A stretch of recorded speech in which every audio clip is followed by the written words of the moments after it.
नमस्कार मेरे मित्रों। आज हम वापस आपके सामने अपना ये अध्ययन बिंदु लेके आएंगे और वो अपना विषय भारतीय संविधान से संबंधित है, जिसको हम शुरू कर चुके हैं।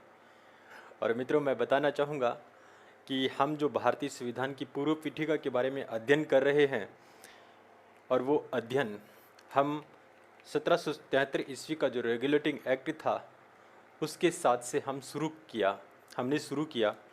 और जो हमने जो पहली क्लास, इससे पहले जो संविधान से संबंधित क्लास डाली थी या हमने जारी किया था, उसमें हम मित्रों 1909 ईस्वी तक के भारत शासन अधिनियम का पढ़ चुके हैं। तो मित्रों, आज हम भारत शासन अधिनियम का अगला भाग को लेकर के हम चर्चा करेंगे, और वो अपना है 1919 ईस्वी का भारत शासन अधिनियम। ईस्वी का भारत शासन अधिनियम। तो मित्रों, इसको हम पढ़ने से पहले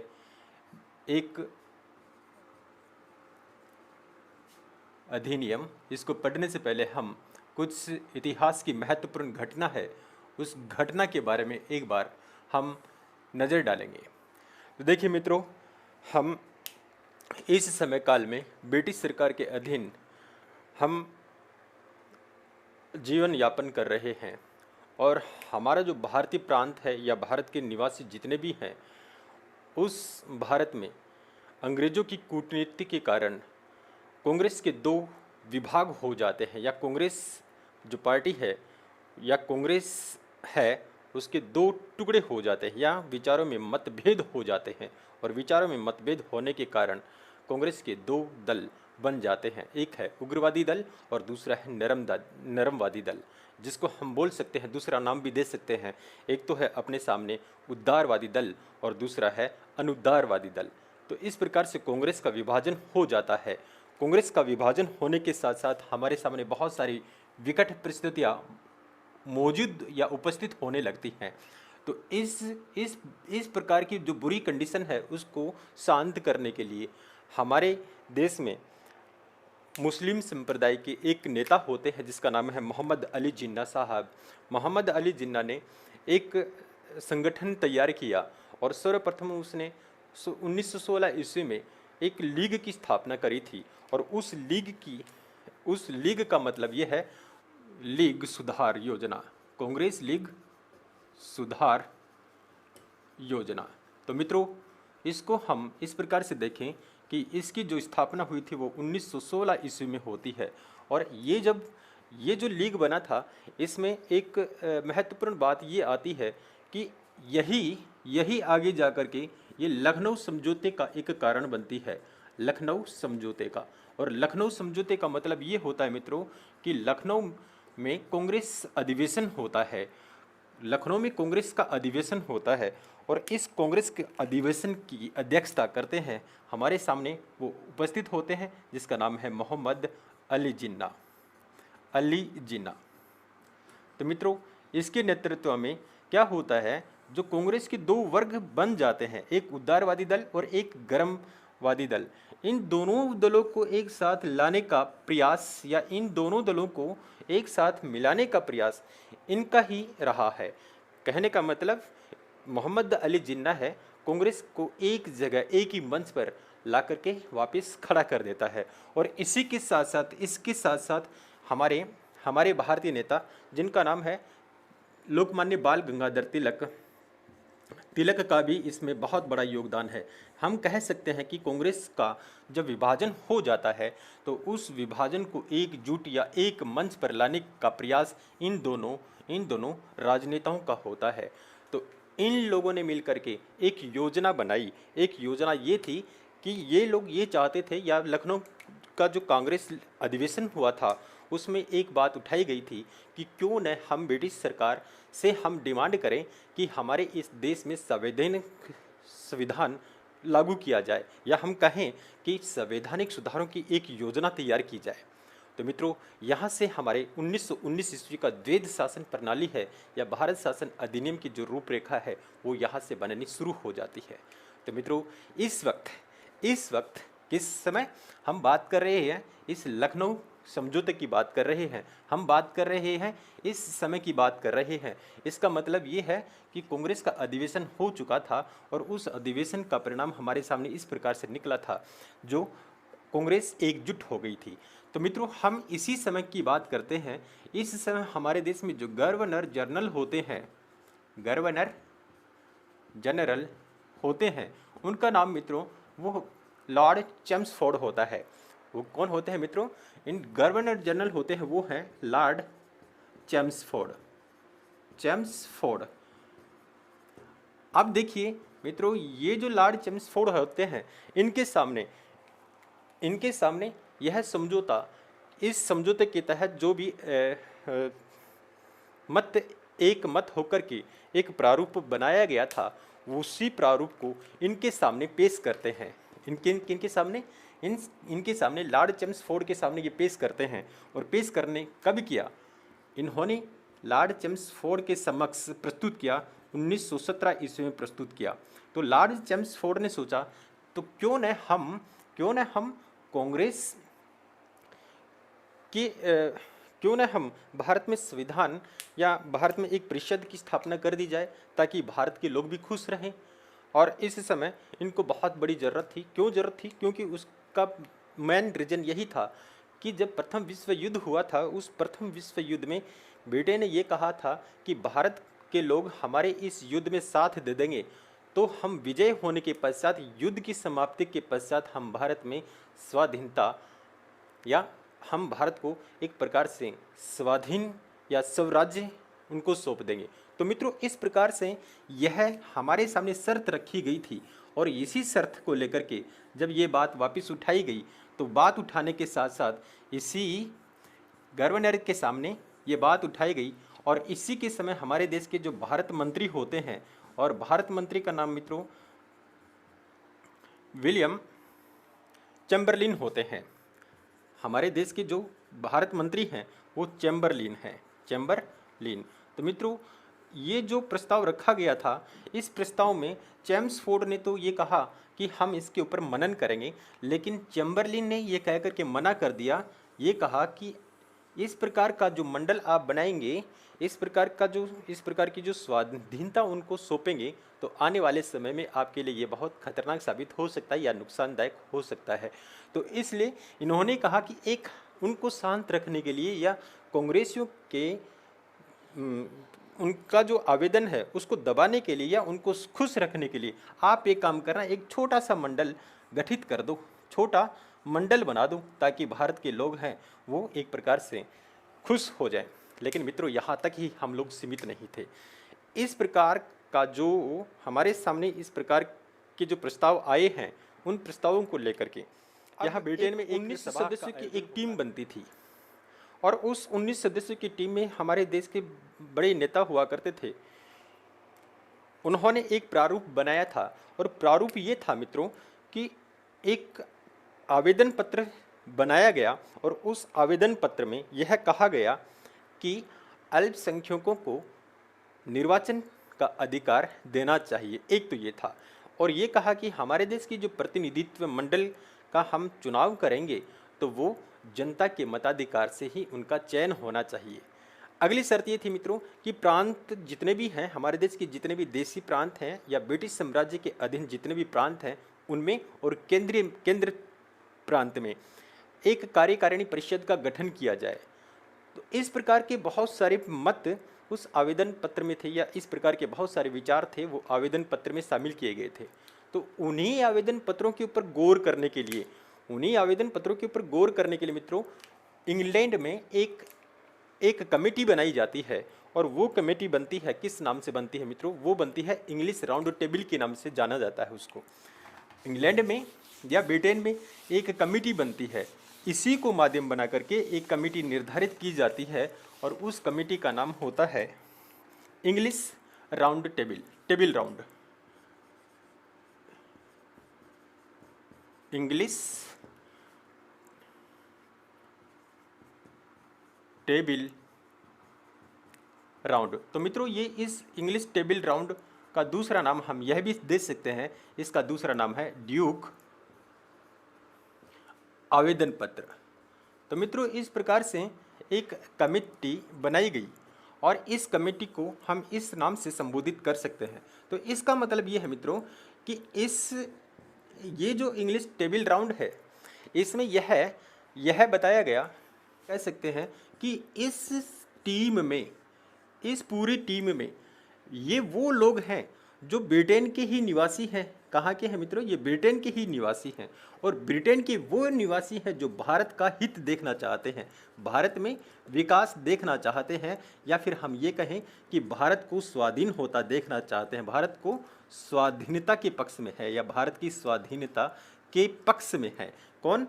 ये लोग हैं इंग्लिश राउंड टेबल में। और ड्यूक आवेदन पत्र में जितने भी लोग हैं वो एक प्रकार से हम कह सकते हैं कि ये जितने भी सदस्य हैं वो सार्वजनिक कार्यों से जुड़े हुए थे, सार्वजनिक कार्य से जुड़े हुए नेता थे, जिनमें हम एक नेता को निकालते हैं या एक नेता का नाम लेते हैं जिसका नाम होता है मिस्टर कार्टिस, और दूसरे नेता होते हैं जिनका नाम होता है मिस्टर ड्यूक। इस प्रकार से मित्रों ये दो व्यक्ति हो गई, एक तो मिस्टर कार्टिस हो गए जो लीडर की मुखिया हैं, और दूसरे मित्रों ये हैं ड्यूक जी हैं। तो इन दोनों के विचारों से ही एक रूपरेखा बनाई जाती है और ये रूपरेखा आगे जा करके हमारे लिए एक द्वैध शासन के रूप में बाहर निकल के आती है। वो क्या होता है? इन्होंने कहा, कार्टिस ने कहा और ड्यूक ने कहा, दोनों ने मिलकर के यह समाधान यहाँ हम ये कहें कि इन दोनों ने मिलकर के यही निर्णय लिया कि भारत में एक प्रकार से एक प्रशासनिक व्यवस्था सुदृढ़ होनी चाहिए, और प्रशासनिक व्यवस्था जब सुदृढ़ हो जाएगी तो हम भारतीय लोगों के दिल को हम अच्छी तरह से जीत सकते हैं, या भारत में हम और भी अपना व्यापारिक क्षेत्र स्थापित कर सकते हैं, या भारत में हम अपने प्रशासन को और भी ज़्यादा मजबूत बना सकते हैं। तो मित्रों इस प्रकार का जो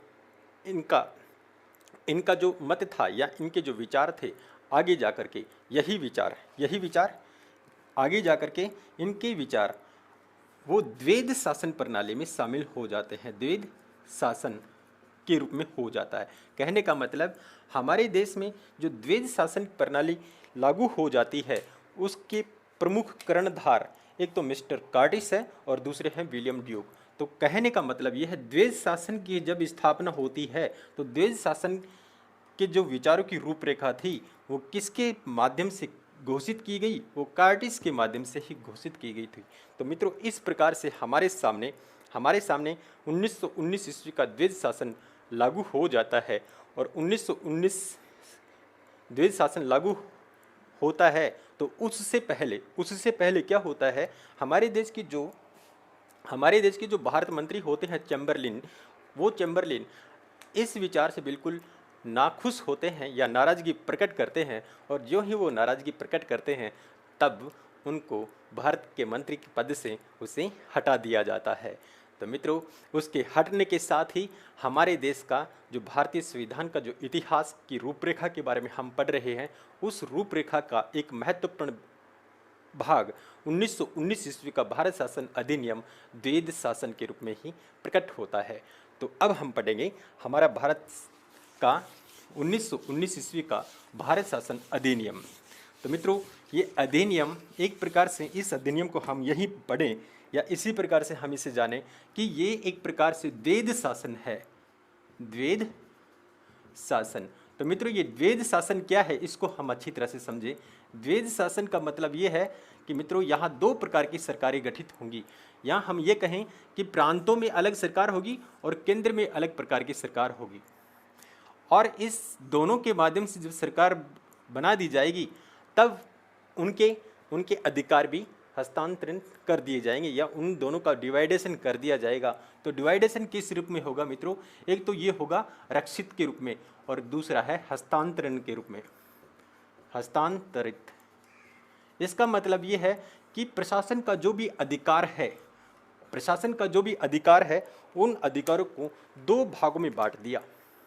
अब ये दो भाग कौन कौन से हैं? द्वैध शासन का मतलब यही है कि यहाँ अधिकार हैं दो भागों में बट जाते हैं, एक है रक्षित क्षेत्र के रूप में और दूसरा है हस्तांतरित क्षेत्र के रूप में।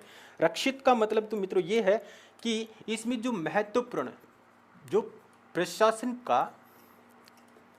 प्रशासन के महत्वपूर्ण बिंदु होते हैं वो गवर्नर जनरल के अधीन रह गए। और हस्तांतरण का मतलब ये है कि ये कुछ हल्के मामले हैं जिनके ऊपर वो गवर्नर जनरल है वो उसको उसमें इंटरफेयर भी कर सकता है। अब देखिए मित्रों, इसको हम यह भी कह सकते हैं कि ये जो प्रांतों में जो सरकार है या प्रांतों में सरकार थी या सरकार का योगदान है वो केवल आंशिक रूप में है। आंशिक का मतलब ये है बस कुछ क्षेत्र तक ही सीमित है, बस यही द्विज शासन प्रणाली है। अब देखिए ये रक्षित क्षेत्र का मतलब क्या है। हमने कहा रक्षित का मतलब मित्रों ये है कि इसमें जो भी विषय थे या इसमें जो भी महत्वपूर्ण जो कार्य थे वो सारे के सारे गवर्नर को सौंप दिए गए। और जो हल्के कार्य हैं ये मतलब हस्तांतरण जो क्षेत्राधिकार उनको शामिल कर दिया या उनको दे दिया गया जो व्यवस्थापिका के अधीन हो। कहने का मतलब इन विषयों के ऊपर केवल व्यवस्थापिका ही कार्य कर सकती है और इन विषयों के ऊपर निर्णय कौन कर सकता है, गवर्नर जनरल ही कर सकता है। तो इस प्रकार से भारत शासन अधिनियम में जो एक मुख्य बिंदु उभर कर आता है वो इस रूप में है। हम इसको ऐसे भी कह सकते हैं कि ये प्रांतों में जो सरकार थी उसमें केवल आंशिक योगदान ही हो गया या आंशिक उत्तरदायी शासन लागू हो जाता है। अब इसके बाद में क्या होता है, एक तो महत्वपूर्ण बिंदु ये हो गया। अब दूसरा ये है प्रांतीय, इसमें ये है प्रांतीय कार्यकारिणी परिषद में कार्यकारिणी परिषद में भारतीयों की संख्या अधिक हो गई। भारतीयों की संख्या अधिक कर दी गई। अब देखिए मित्रों ये संख्या अधिक कर दी गई। ये संख्या अधिक का मतलब क्या है, इसका मतलब ये है मित्रों जो छोटे प्रांत हैं, जो हमारे देश में ब्रिटिश साम्राज्य के अधीन जितने भी छोटे प्रांत हैं उसमें तो कम से कम 60 सदस्यों को रखने लग गए और जो बड़े प्रांत हैं उसमें नियुक्त करने लगे। तो इस प्रकार से ये भारतीयों की एक शर्त थी कि क्यों न हम अपने परिषद में सबसे अधिक भागीदारी भारतीयों की हो। तो यही भी बात उनको मतलब ब्रिटिश सरकार ने ये स्वीकार कर लिया। अब बात आती है तीसरा पॉइंट ये आता है, तीसरा प्रांतीय जो विधानसभा होती हैं या प्रांतीय विधानमंडल होते हैं, विधान मंडल जितने भी थे उन प्रांतीय विधान मंडलों का विस्तार कर दिया जाता है। इसका मतलब सदस्य जो भी होंगे उन सदस्यों की संख्या बढ़ा दी जाती है। एक ये है। इसको हम यह भी कह सकते हैं जैसे बड़े प्रांत जितने भी होते हैं या जितने बड़े बड़े प्रांत थे उन्हें परिषदों में अधिक से अधिक 140 सदस्य होंगे, या हम कहें कि जितने भी बड़े प्रांत हैं बड़े प्रांतों में कितने सदस्य होंगे, 140 सदस्य होंगे। और छोटे जो प्रांत हैं छोटे प्रांतों में जो सदस्य की कितनी होगी वो 60 सदस्य ही होंगे। तो इस प्रकार से भारतीयों की ये शर्त भी स्वीकार कर ली जाती है। अब देखिए अगला महत्वपूर्ण बिंदु ये आता है, अगले विषय के बारे में हम कह सकते हैं 4 नंबर का हम पॉइंट ले सकते हैं। केंद्र का जो प्रशासन था वो केंद्र का प्रशासन केवल किसके पास रहता है मित्रों, वो केंद्र का प्रशासन वो गवर्नर के अधीन ही था, गवर्नर के अधीन ही रहता है। तो हम इसको लेकर के यह कह सकते हैं कि केंद्र में जो शासन व्यवस्था थी वो अनुत्तरदायी हो गई, या केंद्र का जो प्रशासन था वो प्रशासन केवल अनुत्तरदायी का मतलब ये है कि उसके ऊपर कोई बहस नहीं की जाएगी, इसका निर्णय केवल गवर्नर जनरल ही कर सकता है, इसमें किसी भारतीय सदस्य की कोई भागीदारी नहीं होगी। तो यही सबसे बड़ी दुविधा हमारे सामने बनकर के उठती है जिसका विरोध हम सब भारतीय लोग उस समय करते हैं। तो इस प्रकार से अगला पॉइंट हम ये ले सकते हैं कि इस समय इस 1919 का भारत शासन अधिनियम के तहत हम यह भी कह सकते हैं जो केंद्र में कार्यकारिणी परिषद थी, केंद्र में जो कार्यकारिणी परिषद थी और उस कार्यकारिणी परिषद में पहले केवल एक सदस्य भारतीय ही रहा करता था। केंद्र में जो भारतीय कार्यकारिणी परिषद थी, या हम कहें कार्यकारिणी परिषद थी, उस कार्यकारिणी परिषद में 1919 ईस्वी से पहले केवल एक सदस्य की नियुक्ति होती थी। अब एक सदस्य से बढ़ाकर के यहाँ सदस्य की संख्या 3 कर दी गई। तो इसका मतलब ये है कि परिषद में जो लॉ मेंबर हुए थे, जो सबसे पहले हुए थे, जो लॉ मेंबर थे, वो हमारे सामने आते हैं सर तेज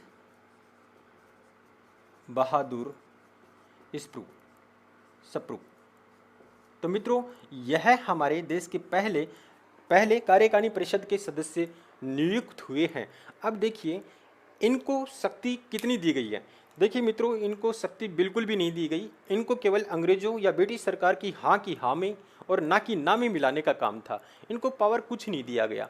और बाकी हम ये कह सकते हैं कि एक प्रकार से भारतीय लोग जितने भी प्रतिनिधि कर रहे हैं या प्रतिनिधित्व कर रहे हैं या परिषद में प्रतिनिधित्व कर रहे हैं या कार्यपालिका में प्रतिनिधित्व कर रहे हैं, उनके ऊपर एक प्रकार से तमाचा मारने का काम किया। या हम ये कह सकते हैं उनको उन परिषद में बैठा तो दिया, लेकिन उसका मुख बंद कर दिया गया। तो कहने का मतलब यही है कि भारतीय जितने भी कैंडिडेट हैं या भारत के जितने भी प्रतिनिधित्व करने वाले जो प्रबुद्ध विद्वान हैं, उनको केवल संसद में या कार्यकारिणी परिषद में उनको चुप रहने ही कहा गया।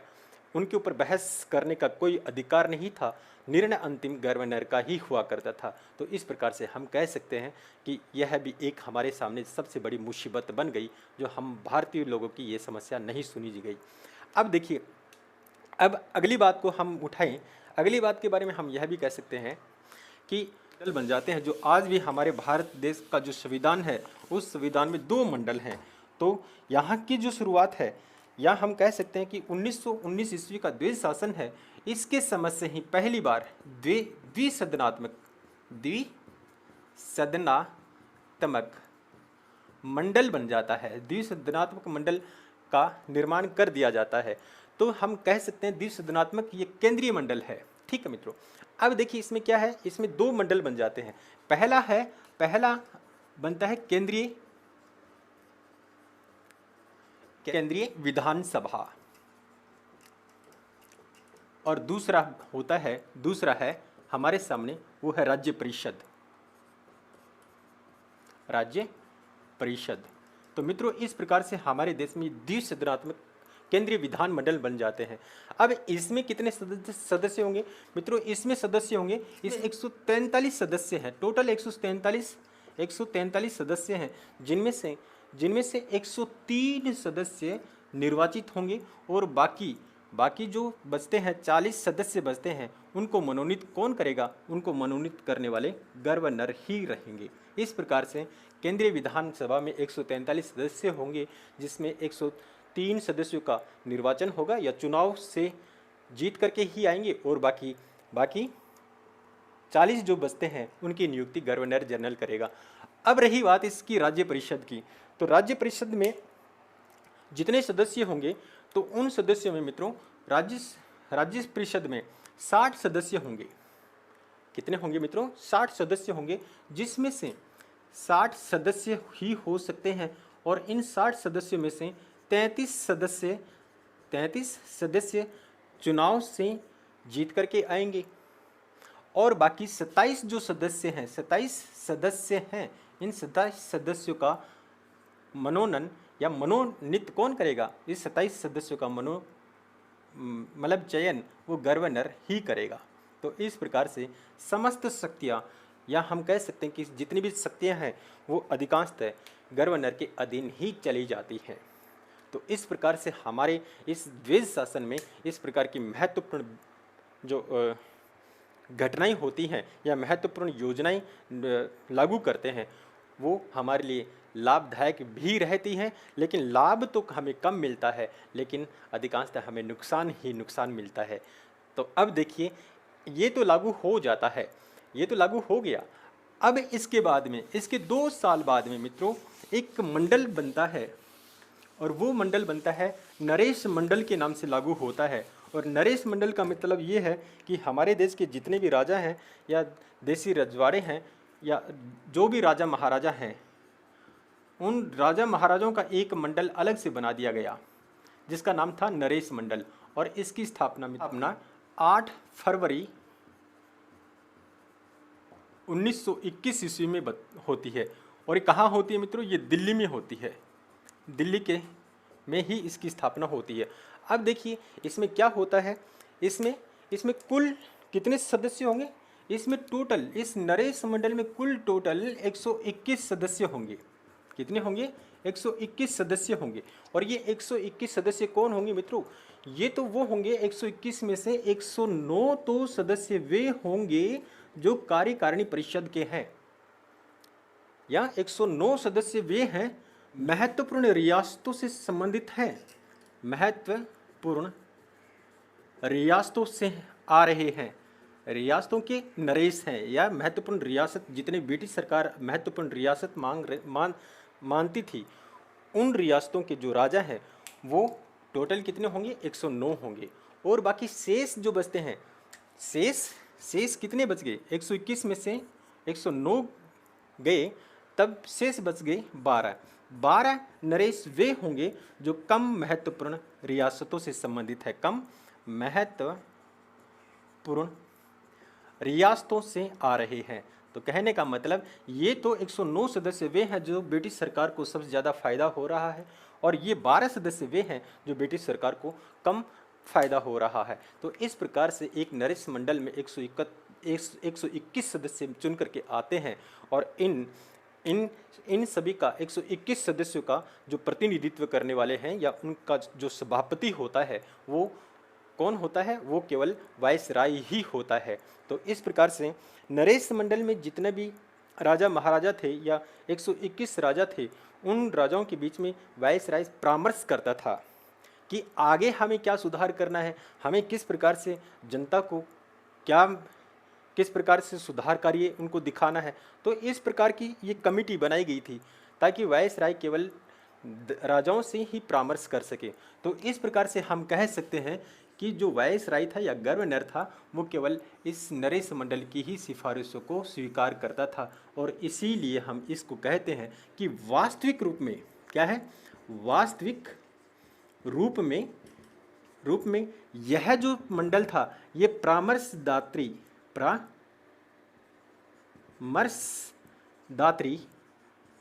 मंडल था। यही एक प्रकार से वो मंडल है जो वायसराय इनकी बातों के ऊपर गौर करता था, और बाकी जितने भी द्विसदनात्मक है, जितने केंद्रीय विधानमंडल हैं, राज्य परिषद है, उनसे हमें कोई फ़ायदा नहीं हुआ। तो कहने का मतलब ये है कि भारत शासन अधिनियम 1919 था, वो इस प्रकार से हमारे सामने 1935 की रूपरेखा बनाने के लिए वो हमारे सामने आता है। तो हम कह सकते हैं कि इस 1919 अधिनियम की इसकी असफलता के बाद में हमारे सामने भारतीय संविधान का पहला एक ठोस अधिनियम बाहर निकल के आता है, जिसका नाम है 1935 ईस्वी का भारत शासन अधिनियम। इसके साथ ही हम इसी 19 को यहाँ ख़त्म करेंगे। आगे हम चर्चा करेंगे 1935 ईस्वी का भारत शासन अधिनियम। तब तक के लिए शुक्रिया, धन्यवाद।